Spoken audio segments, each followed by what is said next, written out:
Welcome back to the BCA world. दोस्तों, पिछले video में आपने सीखा कि डेटा टाइप्स का यूज करके कंप्यूटर में डेटा कैसे स्टोर किया जाता है।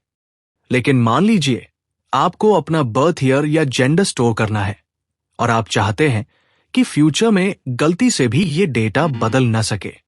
ऐसी सिचुएशन में आप कॉन्स्टेंट्स, जिन्हें शॉर्ट में कॉन्स्ट कहा जाता है, का यूज कर सकते हैं।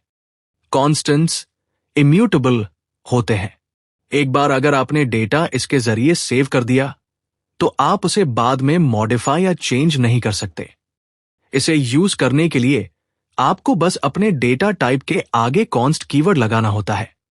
फॉर एग्जाम्पल, बर्थ ईयर या जेंडर जैसी जानकारी के लिए कॉन्स्ट सबसे बेस्ट ऑप्शन है, क्योंकि ये वैल्यूज को चेंज नहीं होने देता। For more updates, follow the BCA World on Instagram and subscribe the BCA World on YouTube.